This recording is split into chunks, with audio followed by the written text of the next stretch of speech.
Yan hirahin.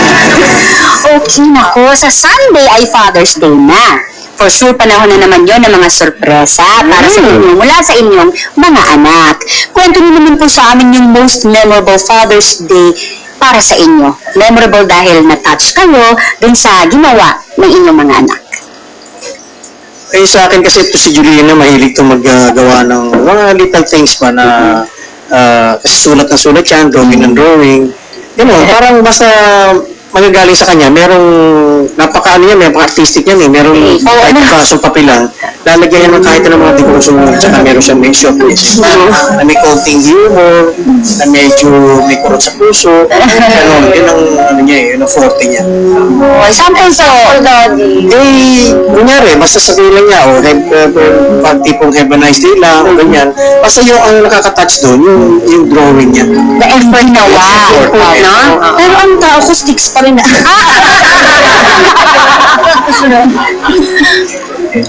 Daddy, ang memorable po na ginagawa sa akin ng Jonathan, kahit hindi Father's Day, pag kinakantahan niya kami, naalis po yung pagod ko, nasisiyahan kami, natutuwa kami, at pag binibigyan niya kami ng mga material things, alam ko nga galing sa kanyang puso, yung abot ng mga kaya niya. At saka lagi siyang sumusulat sa akin sa notebook, yung nagpapaalala na mahal ko kayo, di ko kayo pababayaan, suportahan mo kayo sa aking mga kaya. Sarap naman. Namiss ka rin mo. Hindi, sa akin naman usually pag Father's Day, parang same Sunday rin sa akin yan pag nag-ano eh. Kaya lang parang memorable sa akin kasi usually si Rosel, hindi na marunong magluto yan, hindi. Lately na lang, last year na parang naano ko sa, parang pinilit nga na gumawa siya ng cake. Natuwa niya ako ng cake. Pag sabi ko, sino mo ng cake? Si Rosel, binulat ako, yun pala Father's Day. Oh, no!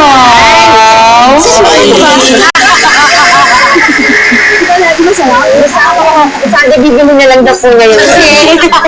Ngayon naman, Jolens, Jonalyn, Rosette, bibigyan namin kayo ng pagkakataon na magbigay ng Father's Day message para sa inyong mga daddy.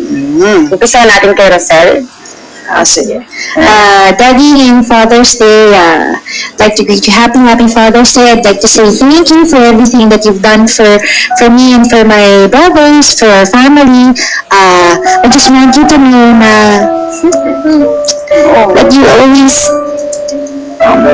be someone special to me, no matter what happens, kahit na magkaroon ako ng sarili kong family, you'll always be my daddy, and ikaw lang yung taong alam ko na pwede kong pagkunan ng strength, no matter what happens, and yun, sana ganun din sana kahit magkaroon ako ng family, pareho pa rin yung relationship natin. Kasi, talagang super blessed ako for having a father like you. I love you.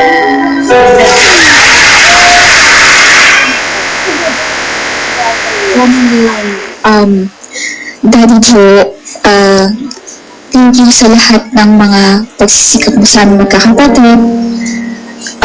Sa lahat ng mga paghihirap na ginawa mo para mapuputi kaming mga kapatid ko, tsaka sa lahat ng support na binigay mo sa amin. Pasensya na po kung syempre may time na nagiging pasaway mo kasi diba, ganun talaga pag teenagers, diba, minsan naliligaw ng landas. Pero naniniwala naman po ako na sa proper guidance niya para sa amin sa future, magiging mabuti po kami.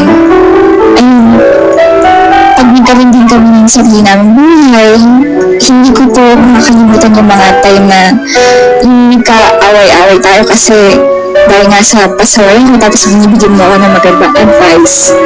Ayun po, saka mag-iisipan na pababayaan ko kayo kasi unang-una sa lahat kayo po ang sa akin. Basta kayo ang number one sa akin. Ayun lang po. Happy Father's Day.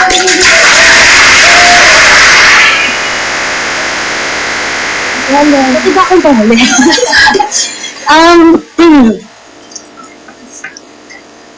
So,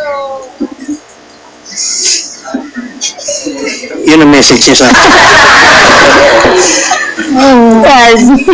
Alam mo, Hindi, ito lang yun. Kasi marami kami pinagdaanan talagang napakahirap na, alam mo na, mga intriga, paninira, may ups and downs.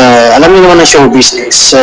Sabi nga, it's a very ungrateful job. So, marami kami pinagdaanan na mahirap talaga. Kaya, masyado siyang emotional pagka yung topic na yan. hindi makapagsalita Ano ba yung message? Dapat ikaw eh. Kasi yun nga, dami na yung pinagdaanan. Tapos, hindi ako magiging ganito kung hindi dahil sa kanila.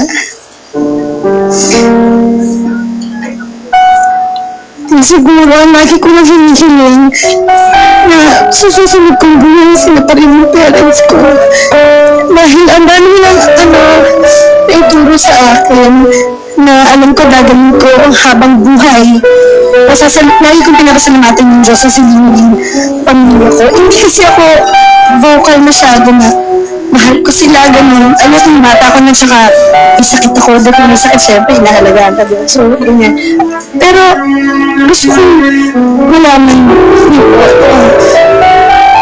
kahit anong nangyari, hindi ko pa makakalimutan yung mga advance na binigay sa akin pag-aruga, pagpapalaki, pag-binigay sa akin dito.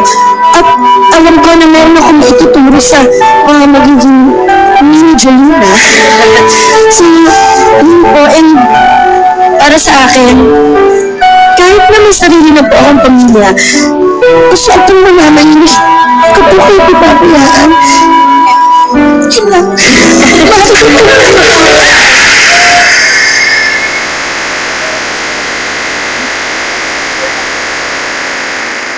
Namiss ko tuloy yung daddy ko. Wala naman daddy. Sa aming pagbabalik, hulihin ito po mga moms. Huwag kayo nga alas, magsama-sama po tayo mga moms!